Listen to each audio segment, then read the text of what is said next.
नमस्कार, मी स्वप्ना वायकर वायकर्स किचनमध्ये तुमच्या सगळ्यांचे मनापासून स्वागत करते। तर बघा, आज आपल्याला करायची सगळ्यांची फेवरेट अशी लहान मोठ्यांपासून आवडणारी सगळ्यांना आवडणारी खारी बनवायची चहासोबत खाण्यासाठीची। तर कधीतरी असा पदार्थ घरी करून बघायला काहीच हरकत नाही आहे। उन्हाळ्याच्या सुट्ट्या लागलेल्या आहेत मुलांना आणि त्यांच्या आवडीसाठी, म्हणून आज आपण ही खारीची रेसिपी करणार आहोत। तर बघा, एक बाउलभर म्हणजे मैदा घेतलेला आहे मी, साधारण वजनी प्रमाणात तो 250 ते 300 ग्रॅम आहे। ओवा टाकला आहे त्याच्यामध्ये क्रश करून आणि 3 चमचे तूप टाकले। तर तेल किंवा तूप कोणतंही वापरू शकता तुम्ही। तर व्यवस्थित असं चोळून घ्यायचं आहे तूप टाकलेलं त्याला आणि 1 कपभर पाणी घेऊन कणिक भिजवून घ्यायची। तर आता आपल्याला 1 कपभर पाणी, अजून त्याच्यावर पाणी लागलेलं आहे, तर अजून परत अर्धा कप पाणी घेतलं आहे आणि व्यवस्थित अशी कणिक भिजवून घेतली आहे। हळूवार जशी गरज लागेल तसं पाणी टाकून कणिक भिजवायची आपल्याला। चपातीला करतो त्या पद्धतीने कणिक भिजवून घ्यायची। आता कणकेला जरा एक 15 ते 20 मिनिट रेस्ट द्यायची। तर इकडे मी काय केलं आहे, 2 चमचे तूप टाकलं आहे आणि 2 चमचे कॉर्नफ्लॉवर टाकून हा जो आपल्याला साठा बनवून घेतलेला आहे। तर बघा, खारी कुरकुरीत होण्यासाठी आणि खारीला लेयर्स येण्यासाठी ही साठ्याची प्रोसेस खूप महत्त्वाची आहे। अशा पद्धतीने घट्टसर असा हा साठा बनलेला पाहिजे। दिवाळीच्या वेळेस करंजीमध्ये आपण लेयर्स येण्यासाठी अशा पद्धतीचा साठा बनवतो। तर आता 15-20 मिनिटानंतर कणिक घ्यायची आहे, व्यवस्थित मळवून घ्यायची आहे परत एकदा आणि त्याचे एकसारखे आकाराचे गोळे तयार करून घ्यायचे आहेत। तर बघा, असे 5 गोळे तयार झालेले आहेत।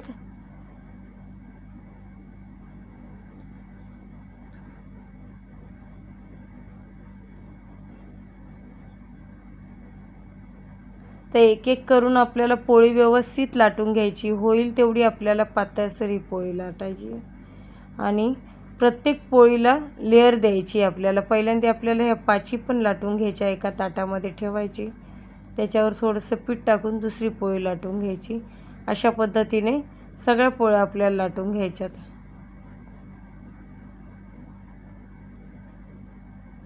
पाहू शकता तुम्ही व्हिडिओमध्ये, होईल तितक्या पातळ पोळ्या लाटून द्यायच्यात। आता बघा, पोळपाटावर एक पोळी टाकून घ्यायची आणि व्यवस्थित हाताने सगळीकडे, खूप दाट असा त्याला थर द्यायचा नाही आहे, पण सगळीकडे पातळ असा थर द्यायचा आहे आपल्याला पोळीला तुपाचा आणि त्या जो बनवलेला साठा आहे त्याचा, तूप आणि कॉर्नफ्लॉवर टाकून बनवलेला साठा आहे त्याचा थर द्यायचा आहे व्यवस्थित आणि वरून मैदा टाकायचा आहे सुक्का। परत दुसरी पोळी टाकायची, सेम प्रोसेस करायची आहे। अशा पद्धतीने 4-5 पोळ्या टाकून घ्यायच्यात व्यवस्थित आणि अगदी व्यवस्थित असा पातळसर साठा लावून मैदा टाकून त्याच्यावर घ्यायचा आहे।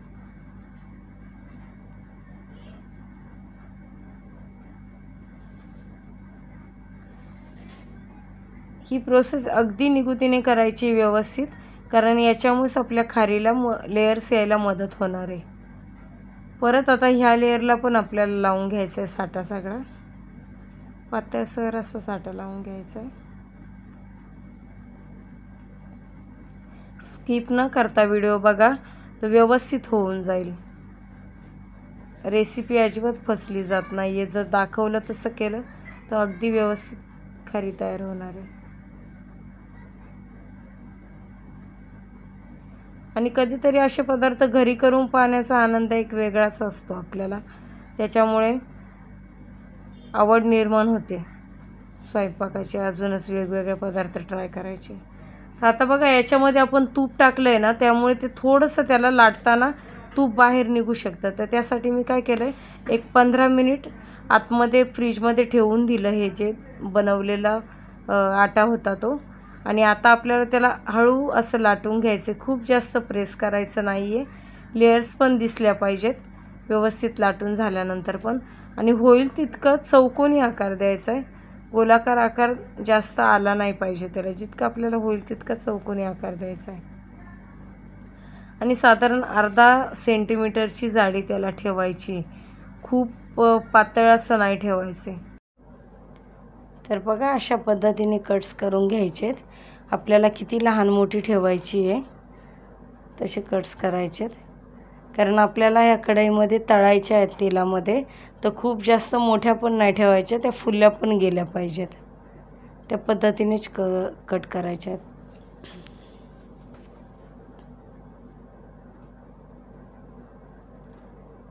साईडच्या कडेचं काढून घ्यायचं आहे आणि साधारण अर्धा सेंटीमीटरची अशी बरोबर जाडी राहिली तिची. आणि लेयर्स पण बघू शकता, त्याच्या लेयर्स पण दिसतात ते.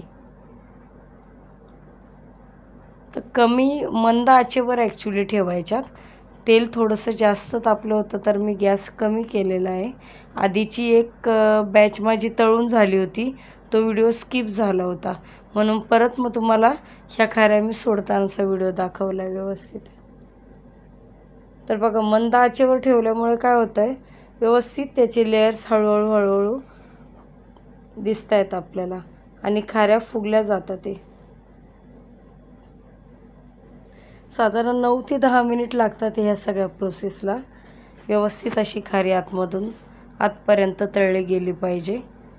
आणि तांबूस कलर आला की आपल्याला काढून घ्यायच्यात, कारण कोणताही तळणीचा पदार्थाचं काय होतं, त्याच्यामध्ये जरी तेलातून बाहेर काढलं तरी ते टेम्परेचर तसंच असतं, त्याच्यामुळे बाहेर काढल्यानंतर पण त्याला अजून कलर येतो. मग खूप जास्त अशा जळल्या नाही गेल्या पाहिजे. पाहू शकता किती कुरकुरीत अशा खाऱ्या झाल्या आहेत, हे तुम्हाला आवाजावरून लक्षात आलं असेल. तर गरम गरम असा चहा केला आहे आणि मला आता खारी आणि गरम गरम असा चहा खाण्याचा मूळ आवरत नाही आहे, तर मी डिश सर्व करून घेते. रेसिपी आवडल्यास लाईक शेअर सबस्क्राईब करायला विसरू नका. तुमच्या छान छान कमेंट्स पण करा. थँक्यू.